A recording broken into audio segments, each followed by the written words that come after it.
हरे कृष्णा। ब्रह्मा द्वारा बालकों तथा बछड़ों की चोरी। जब महाराज परीक्षित ने प्रश्न किया कि ग्वालों ने अगासुर की मृत्यु के पश्चात 1 वर्ष तक उसकी चर्चा क्यों नहीं की, तो शुकदेव गोस्वामी अत्यंत प्रोत्साहित हुए। उन्होंने कहा, हे राजा, आप अपनी उत्सुकता के कारण कृष्ण की दिव्य लीलाओं को नवीनता प्रदान कर रहे हैं। कहा जाता है कि यह भक्त का स्वभाव है कि वह कृष्ण के विषय में श्रवण तथा कीर्तन करने में अपना मन, शक्ति, वाणी, कान सभी कुछ लगा देता है। यह कृष्ण भावनामृत कहलाता है। और जो व्यक्ति कृष्ण के विषय में श्रवण तथा कीर्तन में लीन रहता है, उसके लिए यह विषय कभी नीरस या बासी नहीं होता। भौतिक विषय तथा दिव्य विषय के मध्य यही अंतर है कि भौतिक कथा वस्तु बासी पड़ जाती है और कोई भी एक ही विषय वस्तु को दीर्घ काल तक सुनना नहीं चाहता। किंतु जहाँ तक दिव्य कथा वस्तु का संबंध है, यह तो नित्य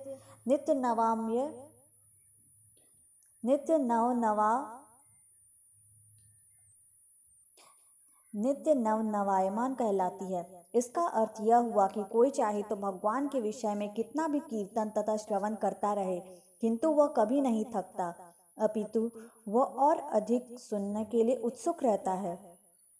गुरु का कर्तव्य है कि वह अपने जिज्ञासु तथा निष्ठावान शिष्य के सारे गुह्य कथा वस्तु प्रदान करे। इस प्रकार सुखदेव गोस्वामी यह बतलाने लगे कि अघासुर वध की चर्चा 1 वर्ष तक क्यों नहीं चलाई गई।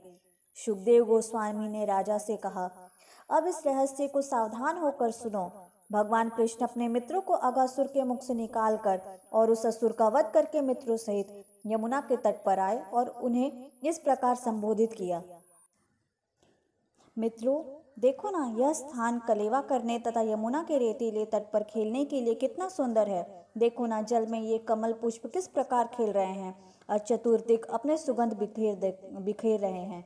पक्षियों का कलरव और मोरों के केका वृक्षों की पत्तियों की सरसराहट से मिलकर ऐसी ध्वनि उत्पन्न करते हैं जिससे प्रतिध्वनि उत्पन्न होती है। इससे यहाँ के वृक्षों द्वारा उपस्थित सुंदर दृश्यावली में श्रीवृद्धि होती है। चलो हम सब यहाँ कलेवा करें, क्योंकि पहले ही काफी देर हो चुकी है और हमें भूख भी लगी है। बछड़ों को अपने निकट ही रहने दे और मनुष्य का और यमुना का जल पीने दे। जब तक हम कलेवा करते हैं तब तक ये बछड़े भी स्थान पर उगी घास चरते रहेंगे। कृष्ण से इस प्रस्ताव को सुनकर सारे बालक अत्यंत प्रसन्न हुए और बोले, निश्चय ही हम यहीं कलेवा करेंगे। तब उन्होंने बछड़ों को घास चरने के लिए छोड़ दिया। कृष्ण को बीच में बैठाकर सारे बालक उनके चारों ओर जमीन पर बैठ गए और घर से लाए अपने अपने भोजन की पोटली खोलने लगे।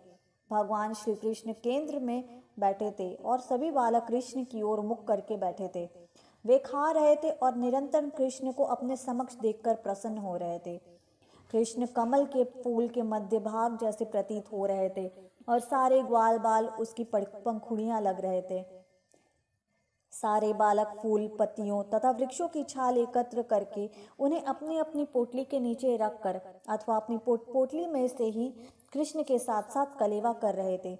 कलेवा करते हुए हर बालक कृष्ण के साथ अपना अपना संबंध प्रदर्शित कर रहा था और वे सब परस्पर हठी ठट्ठा करके आनंद लूट रहे थे। वे जब इस प्रकार मित्रों के साथ कलेवा करने का आनंद उठा रहे थे, तो उन्होंने अपनी बांसुरी अपनी फेंट से और अपना महिष सिंह तथा अपनी लकुटी अपने वस्त्र की बाईं ओर धकेल दी। उन्होंने दही, मक्खन, चावल तथा फलों के खंड से तैयार किए गए भोजन को अपनी बाईं हथेली में रखा, जो उन्हें कमल दल जैसे अंगुलियों के पोरों के बीच से दिखाई पड़ रहा था। श्री भगवान, जो समस्त महान यज्ञों के फल को स्वीकार करने वाले हैं, हंसते हंसाते वृंदावन में अपने मित्रों के साथ कलेवा का आनंद लूट रहे थे।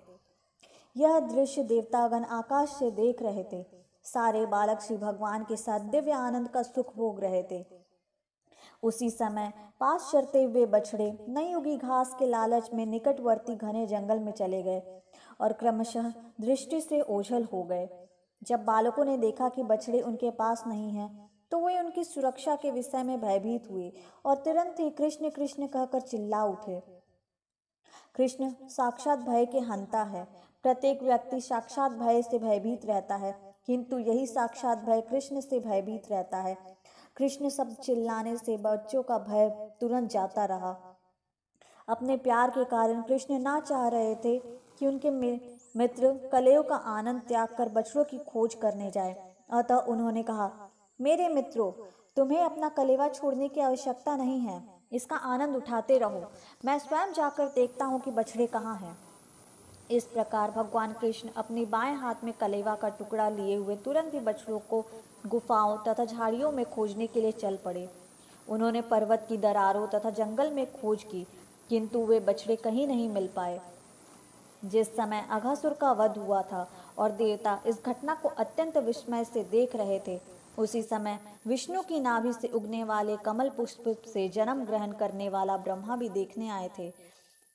उन्हें आश्चर्य हुआ कि किस प्रकार कृष्ण जैसा छोटा सा बालक इतने आश्चर्यमय कार्य कर रहा है। यद्यपि उन्हें बताया जा चुका था कि यह नन्हा ग्वाल बाल श्री भगवान है, तथापि वे भगवान की अन्य यशस्वी लीलाएं देखना चाह रहे थे।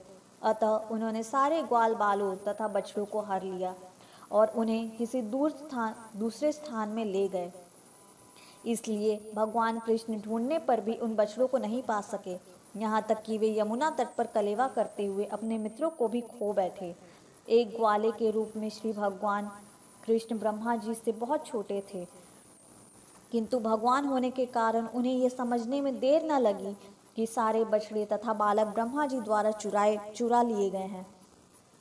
कृष्ण सोचने लगे, ब्रह्मा ने सारे बालकों तथा बछड़ों का अपहरण कर लिया है। अब मैं वृंदावन कौन सा मुंह लेकर जाऊंगा? सबकी माताएं अत्यंत शोकाकुल होंगी। अतः अपने मित्रों की माताओं को प्रसन्न करने के लिए ब्रह्मा को श्री भगवान की सर्वोच्चता से आश्वस्त कराने की दृष्टि से उन्होंने तुरंत ही ग्वालों तथा बछड़ों के रूप में अपना विस्तार किया। वेदों में कहा गया है कि श्री भगवान अपनी शक्ति के द्वारा असंख्य जीवों के रूप में विस्तार कर चुके हैं। अतः उनके लिए इतने बालकों तथा बछड़ों के रूप में दोबारा विस्तार करना कोई कठिन काम नहीं था।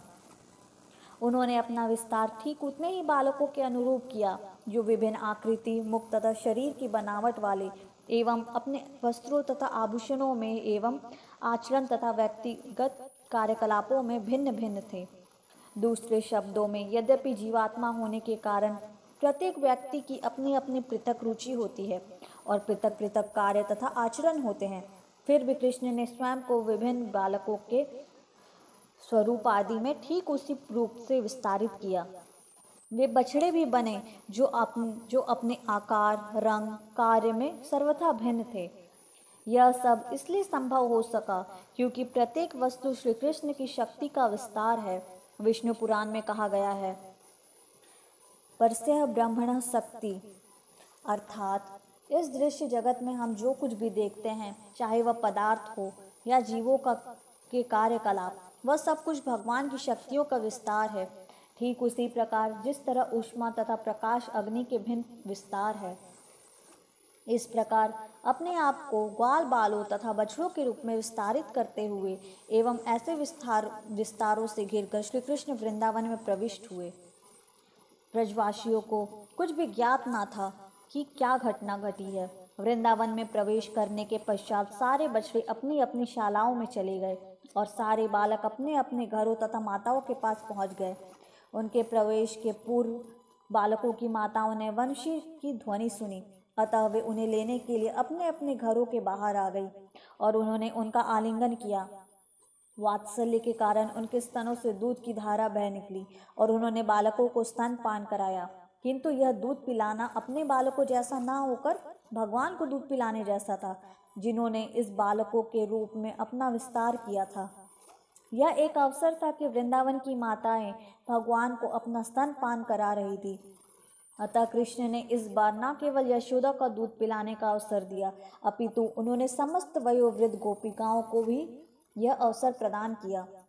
सारे बालक अपनी अपनी माताओं के साथ पूर्ववत व्यवहार करने लगे और माताएं भी संध्या होने पर अपने अपने बालकों को नहलाकर तिलक तथा आभूषणों से सुसज्जित करने तथा दिन भर के श्रम के बाद भोजन देने की व्यवस्था में लग गई।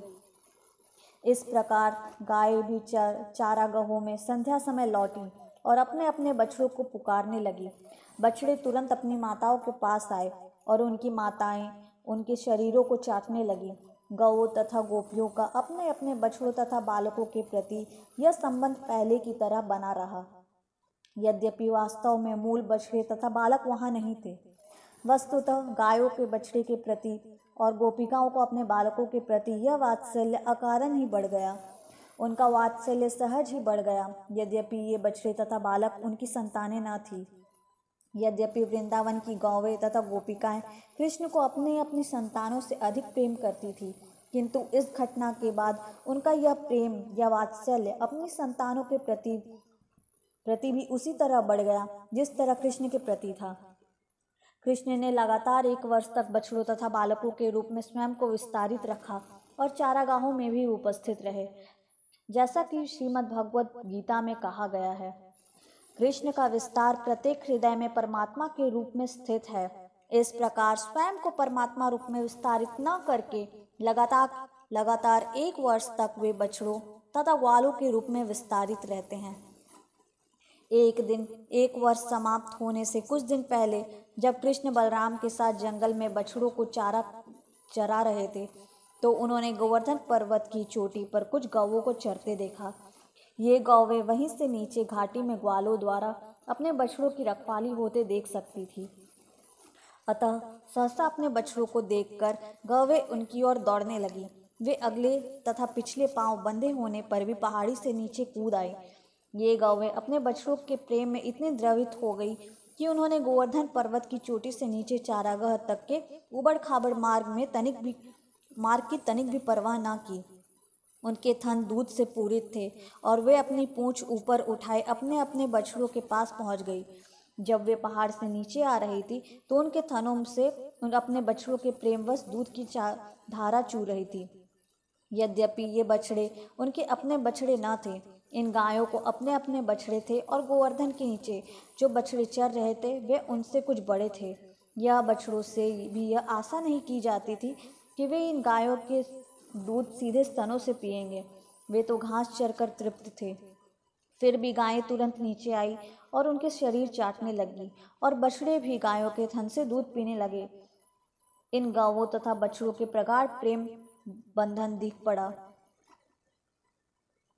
इन गौवों तथा बछड़ों में प्रगाढ़ प्रेम बंधन दिख पड़ा।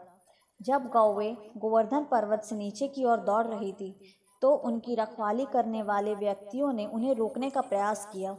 प्रायः बड़ी गायों की रखवाली पुरुष करते हैं और बछड़ों की रखवाली बालक करते हैं। जब तक संभव होता है बछड़ों को गायों से पृथक रखा जाता है, जिससे वे गायों का सारा दूध ना पी जाए। अतः जो व्यक्ति गोवर्धन की चोटी पर गायों की रखवाली कर रहे थे, उन्होंने उन्हें रोकने का प्रयास किया, किंतु वे असफल रहे। अपनी असफलता के कारण वे बहुत लज्जित, क्रुद्ध तथा अप्रसन्न थे। किंतु जब वे पर्वत से नीचे उतर रहे थे तो उन्होंने देखा कि बालक गौओं के बछड़ों को ठीक से देख रेख कर रहे हैं, तो वे उनके प्रति अत्यंत प्रेम विह्वल हो गए। यह अत्यंत आश्चर्यजनक था। यद्यपि सारे पुरुष निराश, व्यग्र तथा क्रुद्ध होकर पर्वत से नीचे आए थे, किंतु जो ही उन्होंने अपने पुत्रों को देखा तो उनके हृदय प्रेम से द्रवित हो गए। उनका क्रोध, असंतोष तथा अप्रसन्नता सभी तुरंत छूमंतर हो गए। वे अपने पुत्रों के प्रति पिता का प्रेम प्रदर्शित करने लगे और बड़े ही स्नेह से उन्हें अपनी गोद में उठाकर उनका आलिंगन करने लगे। फिर उन्होंने उनका सिर सूंघा और उनके साथ परम प्रसन्नता का अनुभव किया।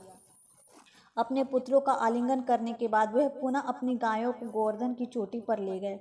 रास्ते में वे अपने पुत्रों के विषय में सोचते रहे और उनके नेत्रों से प्रेमाश्रुओं की वर्षा होती रही।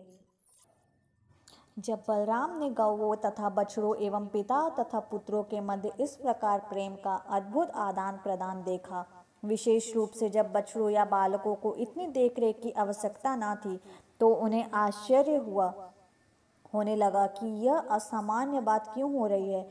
वे यह देखकर आश्चर्यचकित थे कि वृंदावन के समस्त निवासी अपने अपने संतानों के प्रति उसी प्रकार वत्सल है जिस प्रकार की वे कृष्ण के प्रति है। इस तरह सारी गौवें अपने अपने बछड़ों के प्रति उतनी ही वत्सल थी जितनी कि कृष्ण के प्रति। अतः बलराम ने यह निष्कर्ष निकाला कि यह प्रेम का अद्भुत प्रदर्शन रहस्यात्मक है। जो या तो देवताओं द्वारा संपन्न हो रहा हो या किसी शक्तिशाली व्यक्ति द्वारा, अन्यथा यह अद्भुत परिवर्तन कैसे आता। उन्होंने यह निष्कर्ष निकाला कि यह रहस्यात्मक परिवर्तन हो न हो कृष्ण द्वारा लाया गया है, जिन्हें बलराम अपने पूज्य भगवान मानते थे।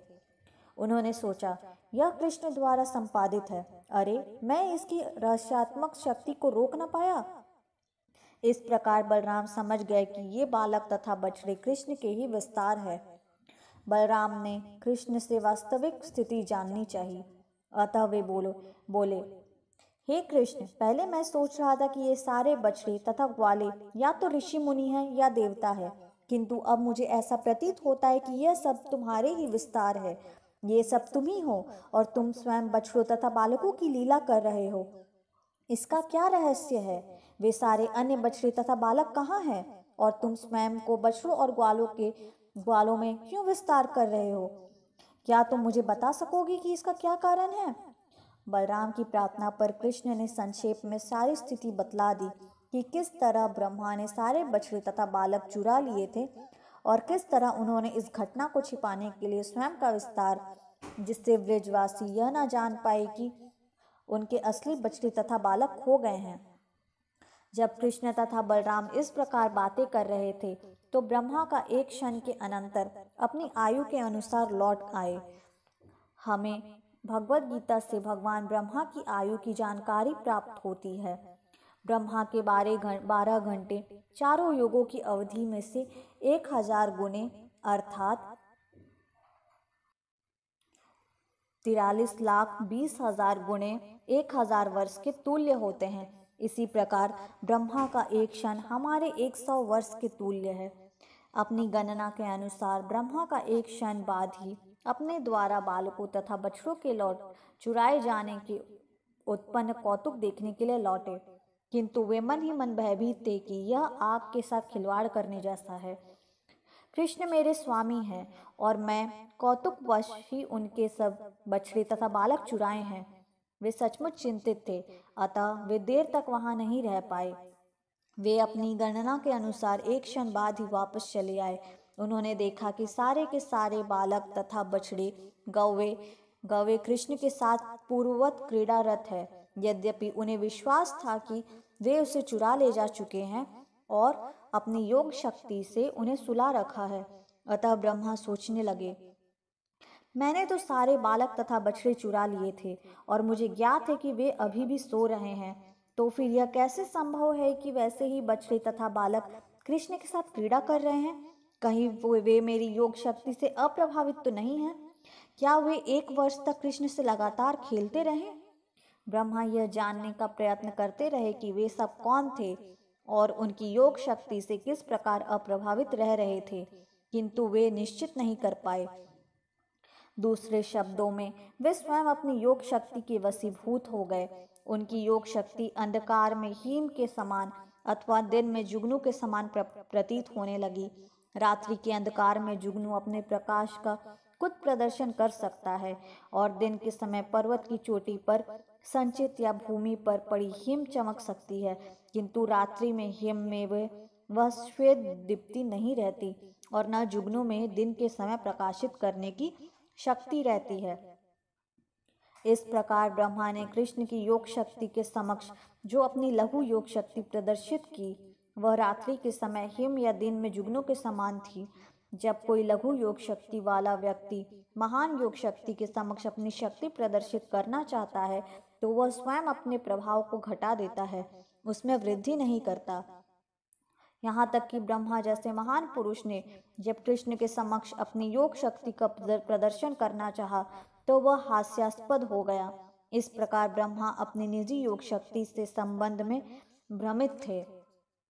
ब्रह्मा को इस बात से विश्वस्त करने के लिए कि यह सब बछड़े तथा बालक जो कृष्ण के साथ खेल रहे हैं असली नहीं हैं, वे सब विष्णु के रूप में रूपांतरित हो गए थे।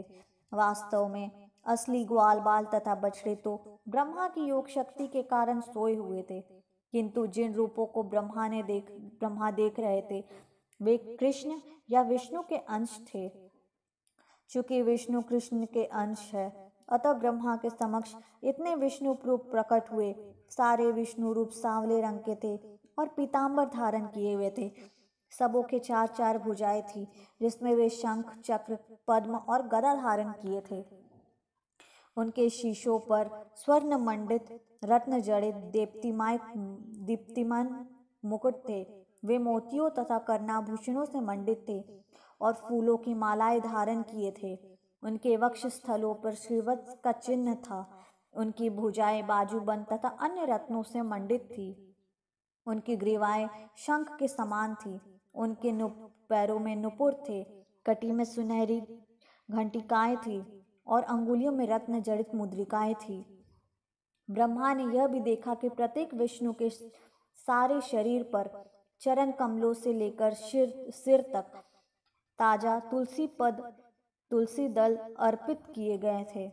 विष्णु रूपों की अन्य विशेषता यह थी कि वे सब दिव्य रूप से अत्यंत सुंदर लगते थे। उनकी मुस्कान चंद्र प्रकाश से मिलती थी और उनका चितवन उदय होते हुए सूर्य के समान था। वे तमो तथा रजो से सृष्टा तथा पालक प्रतीत हो रहे थे। विष्णु सतोगुण के, ब्रह्मा रजोगुण के तथा शिव तमोगुण के प्रतीक है। अतः यह दृश्य जगत में प्रत्येक वस्तु के पालक के रूप में विष्णु, ब्रह्मा तथा शिव के सृष्टा तथा पालक है। विष्णु भगवान की इस अभिव्यक्ति के बाद ब्रह्मा ने देखा कि विष्णु को चारों ओर से घेर कर अनेक ब्रह्मा, शिव, देवता तथा एक क्षुद्र चींटी और तिनके से लेकर जड़ जंगम सारे जीव नाच रहे हैं। उनके नृत्य के साथ अनेक प्रकार का संगीत बज रहा है और वे सब विष्णु की पूजा कर रहे हैं। ब्रह्मा को यह ज्ञान हुआ कि विष्णु के सारे रूप योग शक्ति से पूर्ण हैं। उनमें अनिमा, अणु के समान सूक्ष्म बनने की सिद्धि से लेकर दृश्य जगत जैसे असीम होने की सिद्धियां हैं। विष्णु के शरीर में ब्रह्मा की सारी योग शक्तियां, शिव सारे देवता तथा दृश्य जगत के 24 तत्वों को पूरा प्रतिनिधित्व प्राप्त है। भगवान विष्णु के प्रभाव से सारी अधीन योग शक्तियां उनकी पूजा में लगी थी। काल, आकाश, दृश्य जगत, संस्कार, इच्छा, कर्म तथा भौतिक प्रकृति के तीनों गुण उनकी पूजा कर रहे थे। ब्रह्मा को यह भी अनुभव हुआ कि भगवान विष्णु समस्त सत, चित तथा आनंद के आगार है।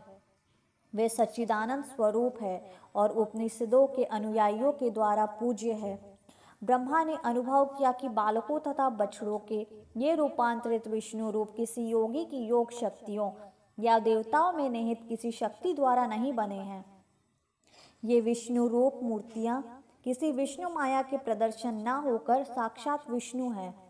विष्णु तथा विष्णु माया के गुण क्रमशः अग्नि तथा उसके ताप के सदृश है। ताप में अग्नि का गुण उष्णता रहती है, किंतु फिर भी ताप अग्नि नहीं होता। बालकों तथा बछड़ों के विष्णु रूप ताप के समान नहीं, अपितु वे अग्नि तुल्य थे। वे सारे के सारे असली विष्णु थे। वस्तुतः विष्णु का गुण है उनका पूर्ण सत्य, पूर्ण ज्ञान तथा पूर्ण आनंद। दूसरा उदाहरण भौतिक वस्तुओं का दिया जा सकता है जो अनेकानेक रूपों में प्रतिबिंबित होता है।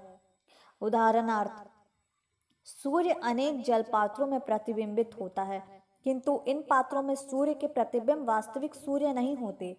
पात्र में सूर्य का वास्तविक ताप या प्रकाश नहीं रहता, यद्यपि वह सूर्य जैसा प्रतीत होता है, किंतु कृष्ण ने जो स्वरूप धारण किए थे उनमें से प्रत्येक पूर्ण विष्णु थे।